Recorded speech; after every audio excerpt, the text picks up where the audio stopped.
Guys, ito ang inyong madam Kunya ngayon guys. Dahil back to reality, ang inyong madam gagawa tayo ng Oreo chocolate cake with egg.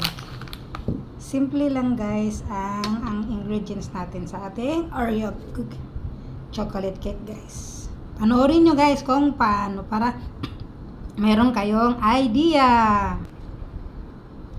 And guys, ito na nga guys ang ating Oreo guys. Para ma-idea kayo, ganun lang siya. Isokit muna natin siya o ibabad natin siya ng egg. Tapos lagyan natin siya ng gatas.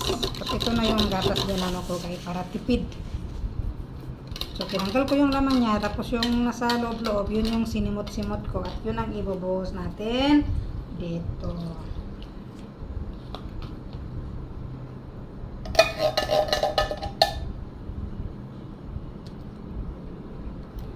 At yan guys, so ganun ang gawin. Tapos i-ano lang natin yan siya, imas-mas. Pero bago yan, maglagay muna tayo ng baking powder.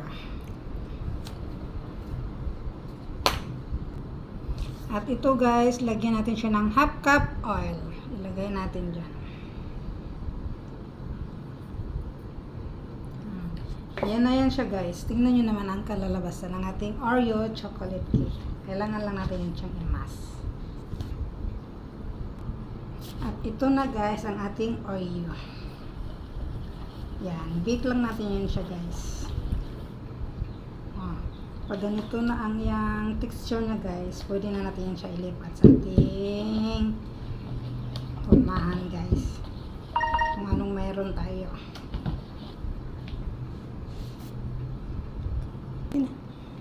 At yan na guys, na-form na natin ang ating Oreo chocolate cake. Ngayon pwede na natin siya i-transfer sa ating baking pan para makapag-proceed na tayo. Okay guys.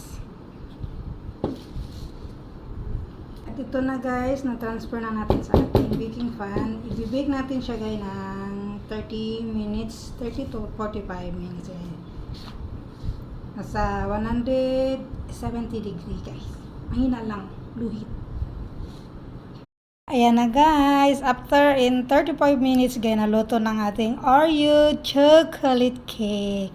O diba, kapag may tiyaga, may nilaga at mayroong kakainin, hindi na natin kailangan na gumasto, bumili ng cake. Kaya naman natin gumawa guys. Sariling sikap lang yan guys. O diba? Okay guys, sarap-sarap. At palamigin mo natin siya guys bago natin siya kainin. Okay. O yan guys, na-unmold na natin guys after natin pinalamig. Yan. Tapos ang kalahati guys, lagyan ko yun siya ng topping. Yung kalahati ay natural. Kaya tingnan nyo guys, ano kaya ang resulta niya. Half is normal, half is abnormal. Pero it's delicious pa rin siya guys. Let's see what's the result guys.